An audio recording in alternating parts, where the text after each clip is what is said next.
Nasoma katika kitabu cha Kutoka sura ya 9 kuanzia mstari wa 22 hadi wa 27. Neno la Mungu linasema hivi: Bwana akamwambia Musa, nyosha mkono wako kuelekea mbinguni, ili iwe mvua ya mawe katika nchi yote ya Misri, juu ya wanadamu na juu ya wanyama na juu ya mboga zote za mashamba katika nchi yote ya Misri. Musa akaunyosha mkono wake kuelekea mbinguni, na Bwana akaleta ngurumo na mvua ya mawe, na moto ukashuka juu ya nchi. Bwana akanyesha mvua ya mawe juu ya nchi yote ya Misri.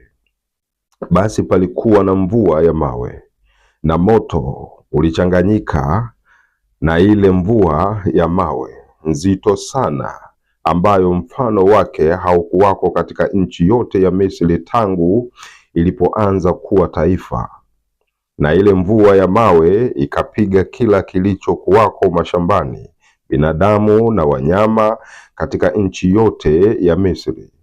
Hiyo mvua ya mawe ikapiga kila mmea wa mashambani na kuvunja kila mti wa mashamba katika nchi ya Gosheni peke yake, walikokaa wana wa Israeli, haikuwako mvua ya mawe.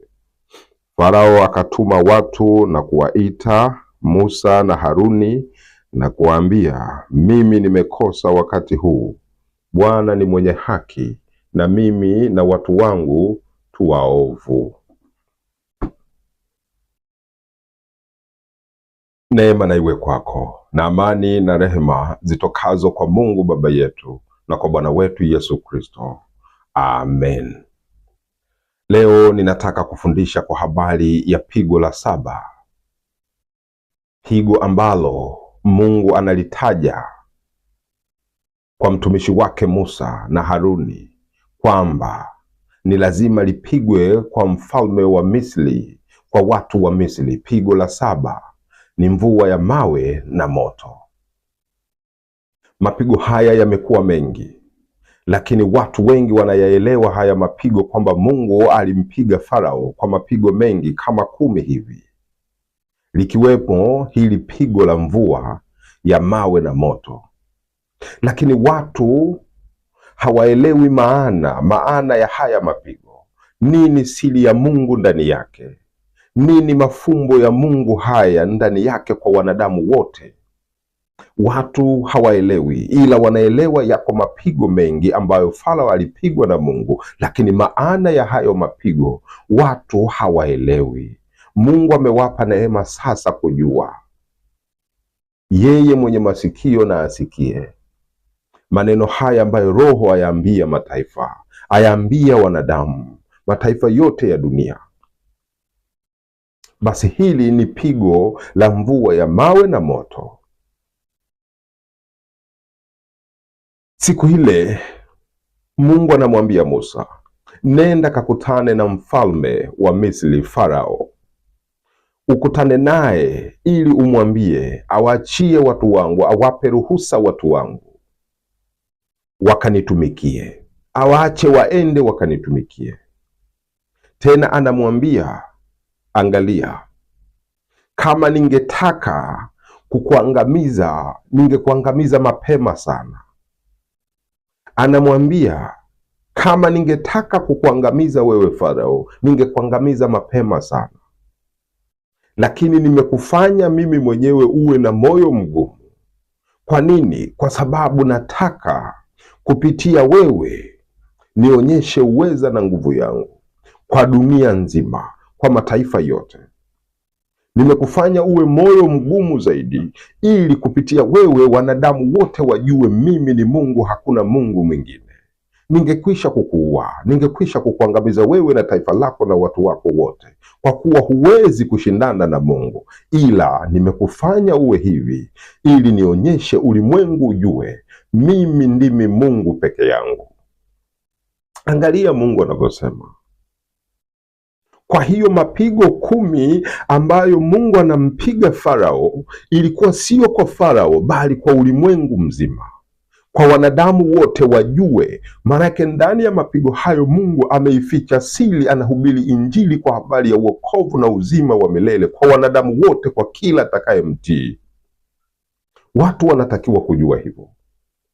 Sio kwamba Farao ndiye aliyekuwa mbishi kuweza kushindana na Mungu, bali Mungu amemfanya awe na moyo mgumu ili aonyeshe, ahubiri Injili yake, ahubiri habari njema, atoe maonyo kwa wanadamu ili wageuke, watubu, wamwelekee yeye, tumche yeye, tumwabudu yeye siku zote, na tuelewe siri ya maandiko matakatifu. Nini Mungu anatufundisha na anataka tuishi kupitia haya mapigo 10, hasa kupitia hili pigo la mvua ya mawe na moto. Mungu anamwambia, ni mimi nimekufanya uwe mgumu, na kupitia mapigo haya wanadamu wote wajue mimi ni Mungu. Hakuna anayeweza kufanya mambo haya isipokuwa yeye aliyeumba mbingu na nchi, Yesu Kristo.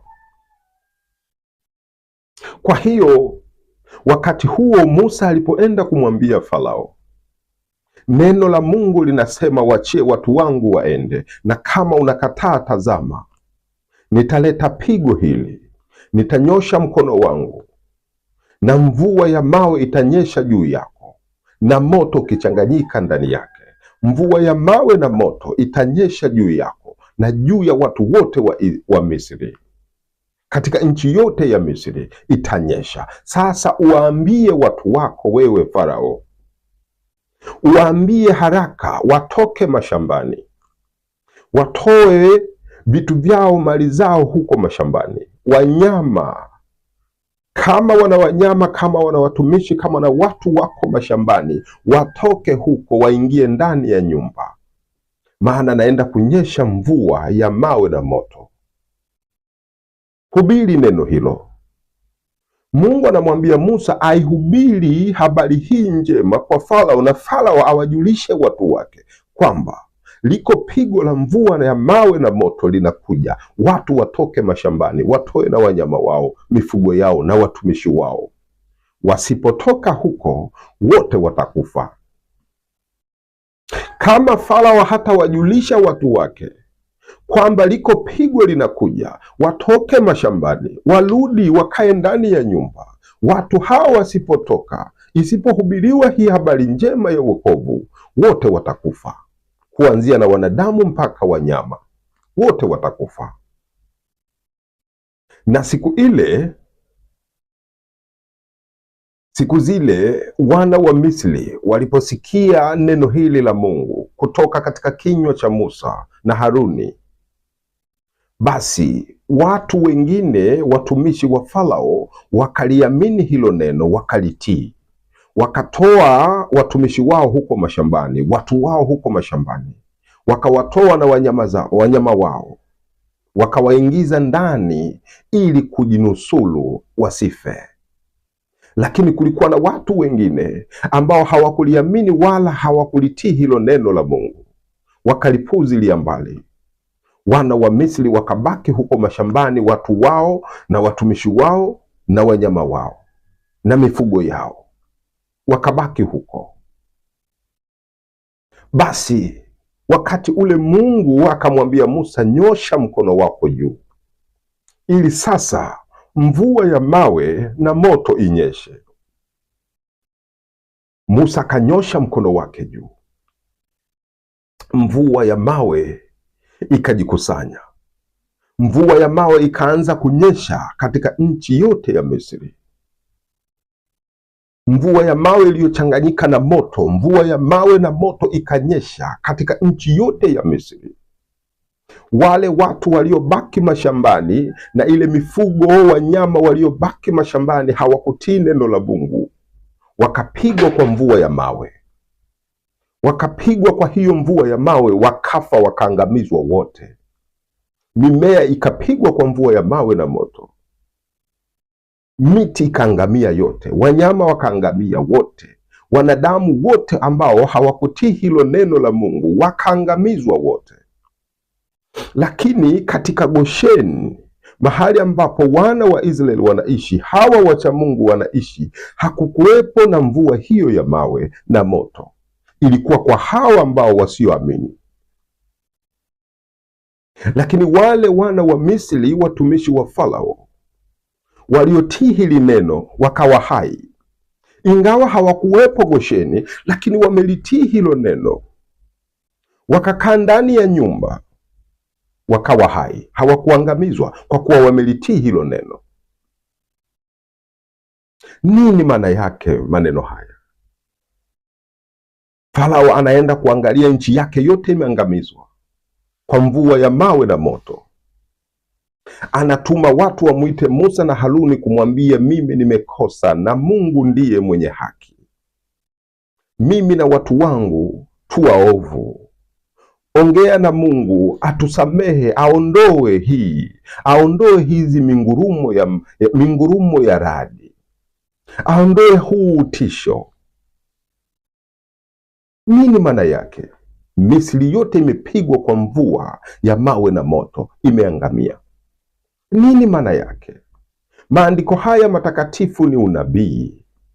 Unabii kwa habari njema. Mungu kupitia pigo la mvua ya mawe na moto anatufundisha na kutuonya na kutukumbusha wanadamu wote wajue. Anahubiri kwa habari njema kuwaokoa wanadamu wote wanusulike na mauti inayokuja, wamtii Mungu wapate kupata uzima wa milele. Kwa hiyo kupitia pigo la mvua ya mawe na moto, Mungu anatufundisha tena, anatuonya na kutukumbusha. Na hii ndiyo Injili. Anatukumbusha nini? Anatuonya nini?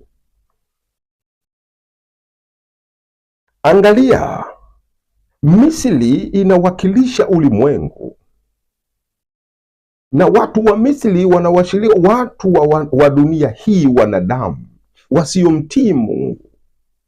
Wanadamu wote katika ulimwengu huu. Misri ni kama ulimwengu, na Farao ndio wafalme wa dunia hii, chini wakiwa na watu wao. Musa na Haruni ni watumishi wa Mungu. Gosheni ni watakatifu wa Kristo wacha Mungu walioko ulimwenguni kote. Lakini kwa nini mvua? Kuna mapigo matatu katika hilo pigo moja la mvua ya mawe na moto. Kuna mambo matatu. Siri ya Mungu iko katika mambo haya matatu. Kwanza ni mvua, lakini hiyo mvua ina mawe, lakini hayo mawe, halafu kuna moto. Kwa hiyo mvua, mawe, moto. Kwa habari ya mvua, Mungu anahubiri kwa habari ya mambo ambayo amekwisha kuyafanya ulimwenguni, kwa sababu ya wanadamu walimwacha Mungu, wakapenda dunia hii, wakapenda kula na kunywa katika dunia hii, wakapenda starehe za dunia hii, michezo iliyokuwa kwao ni mitamu ya dunia hii, wakamcha Mungu isivyotakiwa, wakaipenda miungu na nguvu ya giza, wakafanya hivyo. Mungu akawaangamiza kwa gharika ya maji, mvua iliwanyeshea siku za Nuhu. Kwa hiyo kupitia hii mvua, Mungu anasema, kumbukeni zamani za Nuhu. Mkumbukeni Nuhu, kumbuka zamani za Nuhu. Watu waliniacha, watu hawakunicha mimi, wakalikataa neno langu, na kwa sababu hiyo nikawaangamiza kwa gharika. Mvua ilinyesha ulimwenguni kote na watu wakaangamia wote. Nikaokoa watu 8 katika safina kwa mvua. Mungu anatukumbusha kupitia pigo hili la 7. Mungu anatufundisha, mkumbukeni Nuhu. Ukumbukeni watu wa zamani za Nuhu. Walikuwa kama ninyi watu wa Misri leo, nami niliwaua nikawaangamiza kwa maji. Ndiyo hiyo mvua. Kwa hiyo hii mvua ni kivuli, sura yenyewe ni pigo ambalo Mungu alilipiga ulimwenguni zamani za Nuhu. Mkumbukeni Nuhu. Na Injili popote inapohubiriwa, tunahubiri hivyo hivyo kama Mungu alivyohubiri kwa pigo hili la 7. kwamba Yesu Kristo anasema mkumbukeni Nuhu. Kumbuka zamani za Nuhu, watu walikula na kunywa, walioa na kuolewa, walicheza michezo mbalimbali, wakafanya ibada za giza kama wanavyotaka, waliangamizwa kwa maji. Kwa hiyo katika pigo hili la mvua, Mungu anahubiri kwa habari ya pigo ambalo alikwisha kuwapiga wanadamu katika zamani za Nuhu. Ogopeni. Lakini hii mvua ina mawe. Mawe manake nini? Mvua ya mawe. Mawe Mungu anatabiri na kuhubiri kwa habari ya pigo au hukumu anayoileta kwa wanadamu zamani zile, kwamba kutoka hilo pigo la mvua kwa Nuhu, lakini nitaleta watu wangu watahukumiwa kwa mawe. Israeli wale baada ya kuokolewa, walipofika jangwani, wakapewa Torati, wakapewa amri, ikaandikwa katika mbao mbili za mawe. Mungu akasema atakayeishi kwa hii atahukumiwa kwa hii. Mtu atakayeikosa Torati basi atahukumiwa kwa mawe, atapigwa mawe hata afe. Kwa hiyo pigo hili la mvua ya mawe, mawe yanamaanisha watu wangu kwa kitambo kidogo watahukumiwa kwa mawe, kwa maana nitaleta sheria iliyoandikwa kwenye mawe, na kila atakayevunja amri hizo, kila mtu atakayemwacha Mungu kwa kuvunja amri hizo nitakazowapa watu wangu Israeli, watahukumiwa kwa mawe, watapigwa mawe. Ndiyo maana mvua ya mawe. Israeli wale wakiwa wameihalifu amri ya Mungu, walihukumiana kwa mujibu wa Torati, walipigwa mawe. Siku zile Yesu Kristo akiwa anafundisha, Waisraeli wale wakuwa makuhani na Mafarisayo na waandishi wakamleta mwanamke mbele zake aliyekamatwa akizini.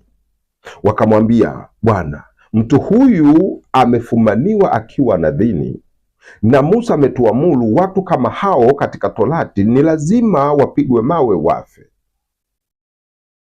Wewe Bwana unasemaje? Torati inaruhusu kila aliyekosa amri ya Mungu, kila aliyemwacha Mungu amevunja amri, lazima apigwe mawe. Ndiyo maana pigo la mvua ya mawe.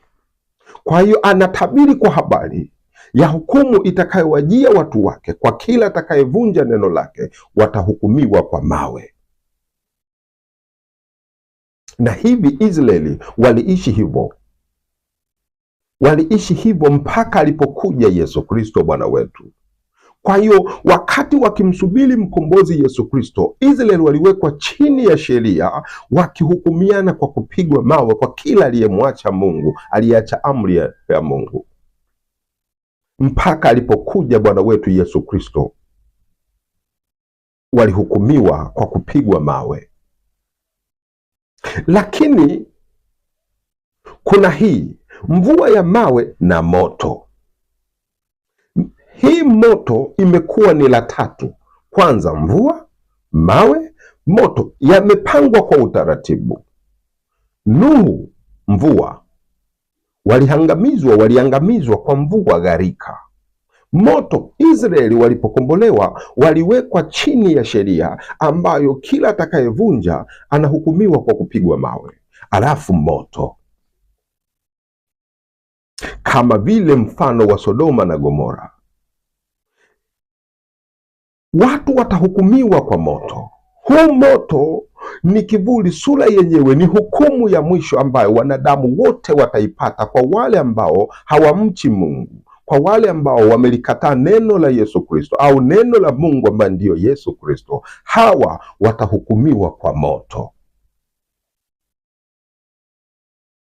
Wanadamu wote ulimwenguni ambao hawatalitii neno la Mungu, zamani hizi za mwisho, hukumu ya mwisho itakuwa ni moto kwa wanadamu wote katika jehanamu ya moto, kwa mfano wa hukumu ambayo Mungu alihukumu Sodoma na Gomora zamani za Lutu.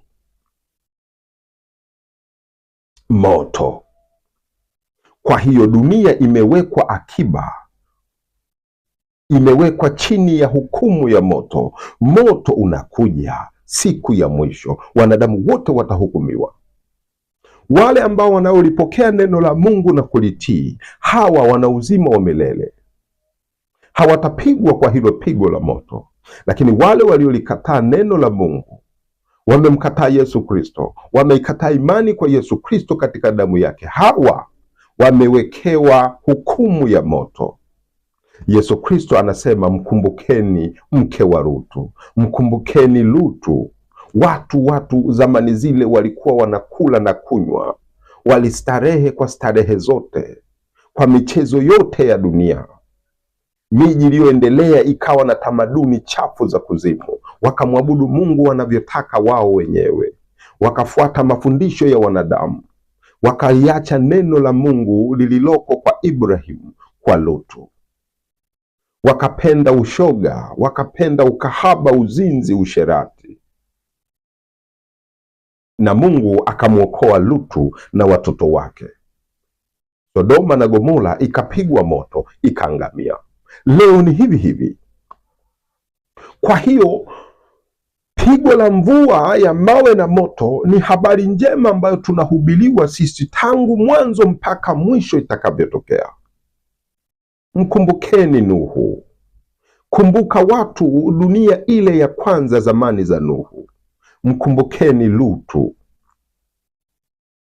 Lakini ulimwengu huu umeingia katika tamaduni zile zile chafu walizozipita watu wale wa zamani zile. Leo dunia imechanganyikiwa na utamu wa dunia. Imekwisha kuchanganyikiwa, haielewi wala hawamtii Mungu.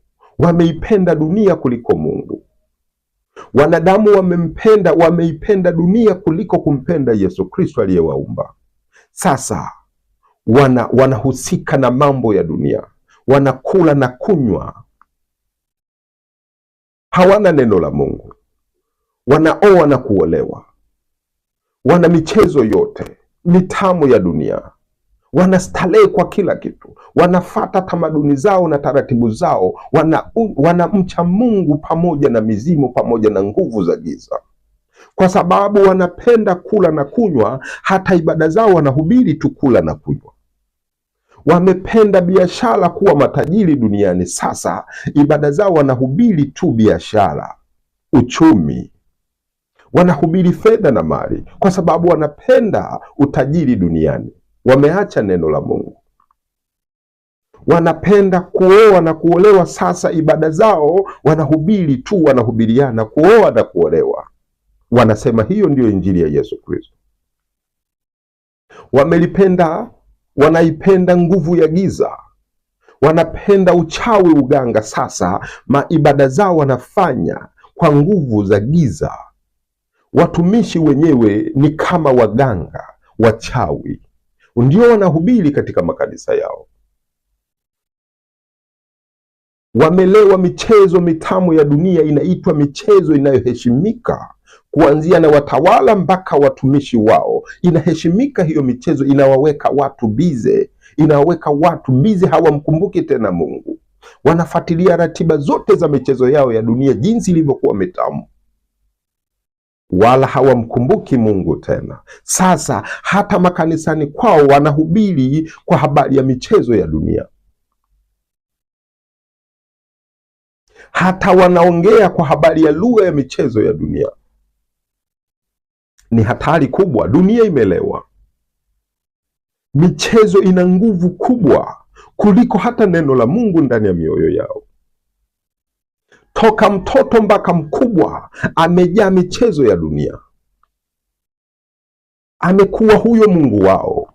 Michezo ya dunia imekuwa ndiyo ibada kamili kwao, ndiyo kumcha Mungu kwao. Wanamcha kuzimu, wanamcha shetani ibilisi, hawajui wanachokifanya. Mambo haya yalikuwepo zamani za Nuhu, wakaangamizwa kwa mvua.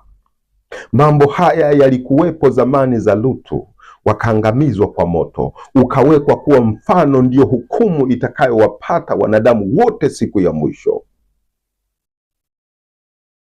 Ni hatari kubwa. Ni hatari kubwa, watu hawaelewi. Kwa hiyo Mungu anahubiri kwamba mkumbukeni Nuhu. Watu wa zamani za Nuhu walipenda kula na kunywa. Bwana wetu Yesu Kristo anasema wakaangamizwa. Wakalipenda giza, wakaabudu kuzimu, wakafanya ibada wanavyotaka wao, sio kama Mungu anavyotaka. Wakalikataa lile neno safina, wakaizalau safina, wakaitupilia mbali safina, wakapenda kula na kunywa, wakapenda utajiri, wakapenda kuoa na kuolewa. Ndiyo ibada zao, wakahubiriana hayo. Wakalipenda giza, uchawi na uganga, wakakataa neno la Mungu lililoko kwa Nuhu. Safina ikadhalaulika, mwisho wa siku wakaangamizwa kwa mvua. Mungu anahubiri kupitia hili pigo la mvua ya mawe na moto. Zamani za Nuhu, Lutu hivyo hivyo. Watu walipenda uchafu, uzinzi, ukahaba, uasherati. Ushoga ulikuwepo huko, ukawa ni kitu cha kuheshimika, kitamaduni ya kuheshimika, kuanzia na wakuu mpaka mtoto mdogo. Maana imeandikwa, walimfuata Lutu nyumbani kwake wakitaka kuwafanyia kitu kibaya, mambo ya ushoga, wale wageni walioingia ndani ya nyumba ya Lutu, tena walioenda hapo kuanzia wazee mpaka watoto. Hii inamaanisha nini? Tamaduni ya ushoga, ukahaba, uzinzi, usherati ilikuwepo toka kwa wazee mpaka watoto. Ndiyo tamaduni yao, ndiyo mambo matamu ya dunia. Wakamwacha Mungu, wakaangamizwa kwa moto. Leo ni hivi hivi, tunahubiri injili hii kama tulivyohubiriwa toka zamani za Musa, kwamba mkumbukeni Nuhu, kumbuka Lutu. Na leo tunahubiri hivi hivi. Dunia imejaa uchafu wa kila aina. Sasa wanahubiriana uchafu. Wanapenda tamaa za mwili. Sasa wanahubiriana hayo hayo mambo ya tamaa ya mwili. Watumishi wa kuzimu wamekuwa wengi ulimwenguni. Wanalipenda giza, wanapenda uchawi na uganga. Sasa wanahubiriana kwenye makanisa uchawi na uganga. Wanampenda shetani, sasa wanamiliki mashetani na mapepo katika makanisa yao. Ni hatari kubwa. Ibada zao ni pamoja na mashetani. Ibada zao ni pamoja na mashetani. Hawaoni raha kufanya ibada takatifu pasipo mashetani ndani ya makanisa yao. Hii ndio wanaita ibada takatifu, wanaliita ni neno la Mungu. Mashetani yana sehemu katika ibada zao. Alafu wanasema wao ni makao ya Roho Mtakatifu. Roho Mtakatifu wao ni mashetani kutoka kuzimu. Roho Mtakatifu anawezaje kukaa pamoja na mashetani katika nyumba moja ya Mungu? Umeona wapi hiyo? Watumishi hawafikirii haya mambo. Sasa hii imekuwa tamaduni ya Wakristo wengi, kusali pamoja, kufanya ibada pamoja na mashetani, kufanya ibada pamoja na majini. Wanaosali katika makanisa yao wote wanaitwa Wakristo, lakini wanamiliki mashetani, majini, mapepo. Wanamiliki, wanasali humo, wanasema ni wacha Mungu. Roho Mtakatifu akae katika nyumba moja pamoja na mashetani, alafu unajiita ni mtu wa Mungu. Wamependa tamaduni za dunia. Shetani anawavuruga. Wanafanya ibada, ndiyo, wanaonekana ni watumishi, wachungaji, mitume, manabii, lakini watu wao wanamilikiwa na mashetani. Haonekani Roho Mtakatifu, unaonekana maroho machafu ya kuzimu ndio wanayoyamiliki. Wanaita ibada hiyo, wanaita ni kanisa hilo. Dunia imemwacha Mungu. Lugha yao ni michezo ya dunia tu. Lugha yao kila siku wanachohubiriana ni mambo ya dunia, fedha na mali, majumba na magari, michezo ya dunia, roho chafu. Watumishi wamekuwa kama waganga, ni kuaguaagua tu, ni uongo. Hawawezi kubaki katika neno la Mungu hata kwa sekunde 10. Watumishi hawawezi kubaki na Yesu Kristo, kumtaja Yesu Kristo, mwili na damu yake, imani katika mwili na damu yake, hata kwa dakika 5 hawawezi. Wanahubiri tu mambo ya dunia, alafu inaitwa hiyo ndiyo ibada takatifu. Dunia imeangamia, wamemwacha Mungu. Mungu anahubiri kwa habari ya pigo hili la moto, kwamba dunia ya leo watu wamemwacha Mungu. Wale ambao hawatii neno la Mungu wataangamizwa kwa moto. Zamani zile, wale waliolipokea neno la Mungu kwa kinywa cha Musa, wana wa Misri wakatoa mifugo yao na watumishi wao katika mashamba, hawa wakaokolewa. Wale waliolikataa hilo neno wakaangamizwa wote kwa mvua ya mawe na moto. Nini maana yake? Ni unabii. Mungu anasema hata watu wa dunia wasio na Mungu watahubiriwa neno hili la Mungu, na wale watakao kuwa na hofu ya Mungu, watakaompenda Yesu Kristo, kama wale watu wa Misri walivyolisikia hilo neno wakalitii, dunia itahubiriwa Injili. Na wale ambao wako watu watakaolipokea hilo neno, watakapolipokea watasalimika na hukumu ile ya moto. Wale wanaomdharau Yesu Kristo tunayemhubiri watahukumiwa kwa moto. Hii ndiyo siri iliyowekwa katika maandiko matakatifu, kwamba ulimwengu Misri walihubiriwa Injili. Musa na Haruni walikwenda kuhubiri Injili kwa watu wasio na Mungu, walihubiriwa Injili. Na wale waliotii, waliokuwa chini ya Farao, waliotii hilo neno, wakakimbilia ndani ya nyumba, waliyasalimika, wakapona, hawakuangamizwa. Lakini wale waliolidharau neno la Mungu kwa kinywa cha Musa waliangamizwa wote kwa pigo la mvua ya mawe na moto. Ni unabii kusema ulimwengu watahubiriwa Injili. Hili litatimizwa, na ndivyo tunavyohubiri Injili.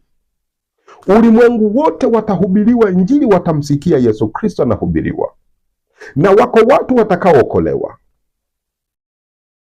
wataingizwa katika kundi la watu wa Mungu watakatifu, wataokolewa. Lakini kuna watu watakataa hilo neno mpaka dakika ya mwisho. Hawa hukumu ya moto iko juu yao, mauti ya milele. Huu ndio unabii Mungu anahubiri. Kwa hiyo kila siku tunahubiri Injili hii kuwaonyesha, mkumbukeni Nuhu, kumbukeni Lutu, badilika, muamini Yesu Kristo, tegemea damu ya Yesu Kristo, itukuze hiyo, itegemee hiyo, hubiri hiyo. Wote watakaoiamini damu ya Yesu Kristo wana uzima wa milele. Wale watakaomdhihaki Yesu Kristo kwa kufuata tamaduni zao, kama wanavyofanya leo, wanahubiriana mambo ya fedha na mali, wanasema hiyo Injili, hawa hukumu ya moto wa milele iko juu yao. Unawezaje kufanya uchafu wote? Nguvu za giza ziko makanisani. Watu unaowaongoza wanaonekana kama ni waabuduo Mungu, lakini wanamiliki nguvu za giza. Ndani ya mioyo yao hawana Kristo, wana nguvu za giza. Nje wanaonekana ni wa Kristo, ndani ni wenye uchawi mkubwa na uganga. Watu hawa sio wa baridi wala sio wa moto, ni vuguvugu, baridi kidogo na moto kidogo, nuru kidogo na giza kidogo, Yesu Kristo kidogo na shetani pia pamoja, wanachanganya mambo. Hawa wote ni matapiko ya kuzimu. Watahukumiwa kwa hukumu hii ya moto wa milele ambao Mungu amekwisha kuwaweka kwa ajili ya shetani na watu wote wanaomtii huyo. Watu wabadilike. Tunamhubiri Yesu Kristo aliyesulubiwa msalabani, aliyechukua dhambi za ulimwengu, akaenda msalabani kufa kulipa deni la dhambi zetu. Kwa mauti yake akafuta dhambi tulizokuwa zimetukalia. Kwa mauti yake akafuta, akalipa deni la dhambi zetu. Akafufuka siku ya tatu ili sisi tusiitwe tena kwa majina yale ya kwanza, wenye dhambi, laana na mauti. Akafufuka ili sisi tupate kuwa hai, tuitwe kwa majina mapya ya mbinguni, majina yake mwenyewe. Sasa tunaitwa wana wa Mungu. Kwa kufufuka Yesu Kristo tunaitwa wenye haki kwa sababu ya damu ya Yesu Kristo tuliyoiamini. Tumepewa na Mungu neema hii, damu ya Yesu Kristo. Hii ndiyo inayotuhesabia haki mbele za Mungu, siyo fedha, siyo mali. Wanahubiriana mali, fedha na mali, wanahubiriana fedha na mali, majumba na magari, kana kwamba haki inahesabiwa kwa kila mtu kwa fedha. Wanapotea, hukumu ya moto iko juu yao. Lakini sisi Mungu ametupa damu ya Yesu Kristo, hii ndiyo inayotuhesabia haki. Warumi 5 mstari wa 8 hadi wa 9. Tukisha kuhesabiwa haki kwa damu yake, tutaokolewa kwa yeye na ghadhabu ya Mungu. Hawasomi hilo? Sasa tunaihubiri damu ya Yesu Kristo tuliyopewa na Mungu kwa ajili ya kutuhesabia haki, kwa ajili ya kufuta dhambi zetu. Tunawaambia watu wamwamini Yesu Kristo katika damu yake, kwa sababu uzima wa milele unategemea hii damu ya Yesu Kristo. Watu wanahubiriana fedha na mali kama zamani za Nuhu, kama zamani za Lutu, na leo wanafanya vile vile. Watu wa zamani za Nuhu walihukumiwa kwa mvua. Watu wa zamani za Lutu walihukumiwa kwa moto. Watu wa zamani hizi wanaomwacha Yesu Kristo, wasiamini damu ya Yesu Kristo, wakidhihaki kwa sababu wamependa fedha na mali, watahukumiwa kwa moto. Hii ndiyo maana ya pigo hili la mvua ya mawe na moto. Watu waelewe hivyo. Kwa nini uangamie? Wana wa Misri wale waliotii neno la Mungu kwa kinywa cha Musa walipona, walikaa ndani ya nyumba zao kama neno linavyosema. Nyumba ya Mungu inamaanisha nyumba hii waliokwenda nyumbani na wakapona. Maana yake nini? Maana yake ingia ndani ya nyumba ya Mungu ambayo hiyo pigo likija haliwezi kukufika. Zamani za Nuhu, angalia, walikwisha kuhubiliwa watoke huko nje ambako huko shetani amekwisha kumwaga giza, watoke waingie ndani ya safina. Wakisha kuishi ndani ya safina watakuwa hai, wakakataa, wakaidhalau safina, wakabaki nje. Gharika ikaja ikawameza wote, wakapona wale walioingia ndani ya hiyo safina. Zamani za Lutu hivyo hivyo.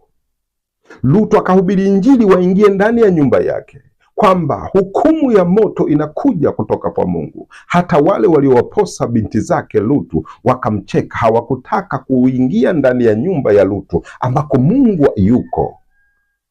Wote wakaizalau nyumba ya Lutu, wakamzalau Lutu na Mungu aliyekuwa ndani ya nyumba ya Lutu, wakaangamizwa kwa moto. Leo tunahubiri kupitia pigo hili. Mungu anahubiri tena watu watoke mashambani waingie ndani ya nyumba, ili pigo hili lisiwapate. Wale waliotii wakawa hai, wale waliokataa kuingia ndani ya nyumba hizo wakawa wameangamizwa wote. Leo tunawahubiria hivyo hivyo, watoke duniani waingie kwa Yesu Kristo, ndiyo hekalu la Mungu. Tuishi ndani ya hili hekalu la Mungu, Yesu Kristo. Watu hawataki kuingia na kuishi ndani ya Yesu Kristo, wampate Mungu ndani ya Yesu Kristo. Hawataki, kwa sababu wameidhihaki, wanaichukia damu ya Yesu Kristo. Hawataki kuingia ndani ya Yesu Kristo. Yesu Kristo anasema, kaeni ndani yangu na mimi ndani yenu. Hawataki kuingia ndani ya Yesu Kristo. Wanataka kuingia ndani ya majumba yaliyojaa fedha na mali. Wanataka kuingia kwenye majumba ya waganga wachawi. Huko wataangamizwa kwa moto.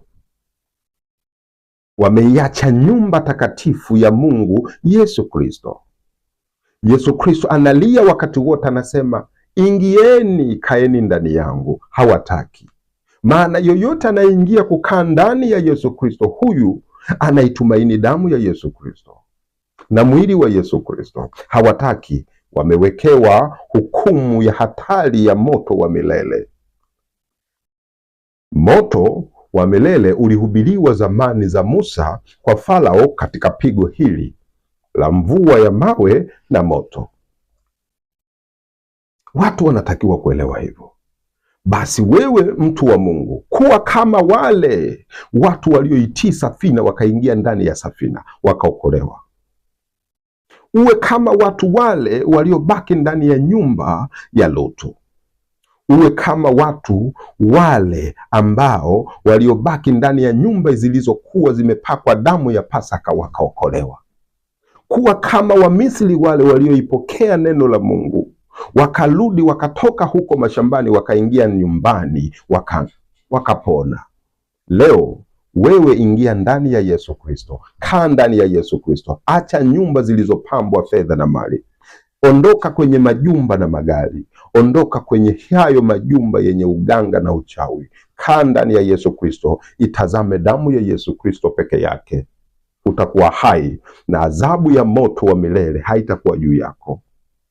Neema na iwe kwako, na amani na rehema zitokazo kwa Mungu Baba yetu na kwa Bwana wetu Yesu Kristo. Mungu akubariki. Ulijue hili pigo ni habari njema tunahubiriwa, tukikumbushwa, tukionywa, tukiambiwa tumwamini Yesu Kristo. Amen.